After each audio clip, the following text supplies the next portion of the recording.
बिस्मिल्लाहिर्रहमानिर्रहीम अस्सलाम वालेकुम दोस्तों, तुसा तकदे पे हो सोए व्लॉग दा मैं तुम्हारा दोस्त है सोए जनाब। आज दे व्लॉग दा आगाज़ करने इस दुआ ना कि जिस तरह वो खुश रहो। मैं तो जनाब चले सा बाजार, थोड़ा कम सी उससे पहले घर आए सन दे छोड़ी रजाई कि इन्हू पता नहीं किसे दे काम आना उन्हें गंढनी छंडनी है पता नहीं आई डोंट नो बट उन्हें दी है तो उन्हें पहले देसा तो फिर अस बाजार जासा तो तुम इंशाल्लाह ना रहना शुगर मेरे दसने जनाब। मैं तो इधर हूँ ग्रां पहुँच आए हैं तो इतने रजाई देनी है तो बुब्बा के घर रजाई देनी है उन्हें अगू केक कराना नहीं फिर चाह भी खड़सा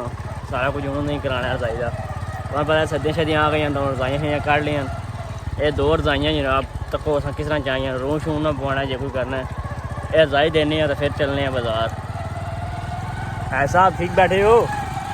है टैप कोई नहीं होता जनाब। मैं तो इधर आ गया बाजार गए सा थोड़ा कम से मोबाइल एक दो सैट कराने सन वो देख आए हैं तो उन्हें क्या शामी लभसन तो हूँ ही घर आए हैं तो वो शामी इंशाल्लाह चलसा वो चाह आने तो फिर तुम दसने मोबाइल ठीक होए या नहीं तो इंशाल्लाह हूँ निक्के छुट्टी होने वाली है वो भी मैं ही आने तो लैन चलने हैं जनाब। लियास अली लैन आ गया छुट्टी को नहीं अज हुई पर लियास अली ने तां लैन आया मैं जाना एक कम इन 2 बजे छुट्टी होनी है तो फिर इन कौन लैके जाती तो फिर अज मैं लैके चलिया वैसे समझ जाओ वैसे स्कूल अजे लगे है तो जनाब हूँ टाइम हो गया कम का तो कम शम शुरू करने तो कम तो बाद फिर नेक्स्ट दसने अल्हम्दुलिल्लाह जनाब तमाम कम काज जरा मुकम्मल कर चुके हैं तो हूँ फ्री हो गया तो तुम्हें पता कि सुबह मोबाइल लेकर आए सा तो वो मोबाइल हूँ चाहन जाना है तो मैं रबता किया तो हूँ मैसेज किया तक अपने दोस्त दिन उन्हें दीना शॉप है तो उन्होंने मैसेज किया हूँ तक कि रिप्लाई देंगे जे रिप्लाई देंगे ना ही फिर चुका आने तो बाकी अल्हम्दुलिल्लाह तुहानू मैं दसना सब्जियां लाइयां वो भी तुहानू मैं दसना अज जनाब। सब्ज़ी भी लगाई है मुख्तलिफ इकसाम दी सब्जियां लाइयां थोम भी लाया ठीक है मैं अम्मियां बनियां शनियां मार के दित्तियां सन ऐ सारियां बनियां बाकी जिहड़ियां सब्जियां लाइयां उन्हें लाइयां क्योंकि अज अस तू बनियां मार दे अस ला लैसा तो कोई 5-6 किस्म दी सब्जियां लाइयां ने माशाल्लाह पट्ठे भी सोहने हो गए तो कोई 5-6 किस्म दी सब्जियां लाइयां ने उस बाद पालक भी लाई ने उसके बाद ये थोम ही लगे है सब्जियां वो पालक उधर टमाटर प्याज भी वगैरह लगे तो यह पट्ठे माशाल्लाह तो बाकी अल्हम्दुलिल्लाह सोहना मौसम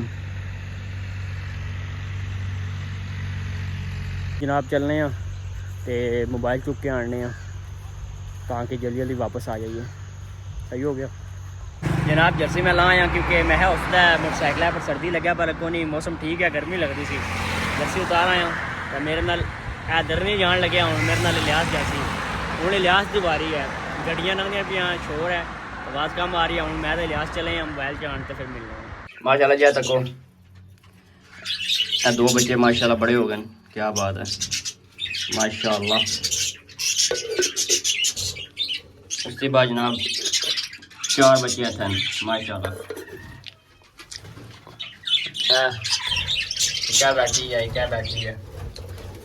बाकी को उसकी बैठी है माशाल्लाह चंगे बच्चे निकलते हैं जनाब। इस अज का व्लॉग तो इंशाल्लाह नेक्स्ट फिर किसी चंगे व्लॉग नाल तुहाडे नाल मिल सकदा इस दुआ नाल कि जी सारे वो खुश रहो अपने भी जो अपने नाल खुश रखो तो जनाब अल्लाह ताला तुहानू सारिआं नू सलामत रखे तो मेरा व्लॉग शक तक दिओ लाइक कमेंट कर दिओ तुहाडा सारिआं दा बहुत शुक्रिया। कम शम कीता वै फ्री हो जाता हूँ असां तो इंशाल्लाह तो जनाब नैक्सट फिर किसी चंगे जे व्लॉग नाल मिलसा तो अगर व्लॉग पसंद आया लाइक कमेंट लाजमी करना फैमिली फ्रेंड नाल शेयर करना तो सबसक्राइबर बताओ यार केह् करदे हो सबसक्राइबर शब्बर बताओ सारे सेंड कराया करो लिंक तो अपने भ्राएं जो इजाजत अल्लाह तुहानू सारिआं नू खुश रखे आमीन अल्लाह हाफिज़।